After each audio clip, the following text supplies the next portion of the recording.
ছাত্রলীগ নেতা বদরুল আলমের হামলায় আহত সিলেটে সরকারি মহিলা কলেজের ছাত্রী খাদিজা আক্তার নার্গিস কাউকেই চিনতে পারছেন না। নার্গিসের মামা মোহাম্মদ আব্দুল বাসেত একথা জানিয়েছেন। তিনি বলেন, নার্গিসের শারীরিক অবস্থা আগের চেয়ে ভালো। তাকে হুইল চেয়ারে বসিয়েছিলেন চিকিৎসকেরা।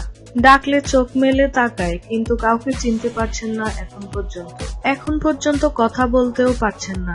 ডান হাত ও পা নাড়ালেও বাম পাশে কোনো নাড়াচাড়া নেই। স্কয়ার হাসপাতালের মেডিসিন অ্যান্ড ক্রিটিক্যাল কেয়ার বিভাগের পরামর্শক মির্জা নাজিমউদ্দিন বলেন, সোমবার খাদিজার হাতে অস্ত্রোপচার করার প্রস্তুতি নেওয়া হচ্ছে। হামলার আঘাত ঠেকাতে গিয়ে নার্গিসের হাতের মাসল চেইন কেটে গেছে, এই জন্য অস্ত্রোপচার করতে হবে। প্রসঙ্গত উল্লেখ্য যে, সর্বশেষ নার্গিসের শ্বাসনালীতে অস্ত্রোপচার করা হয়।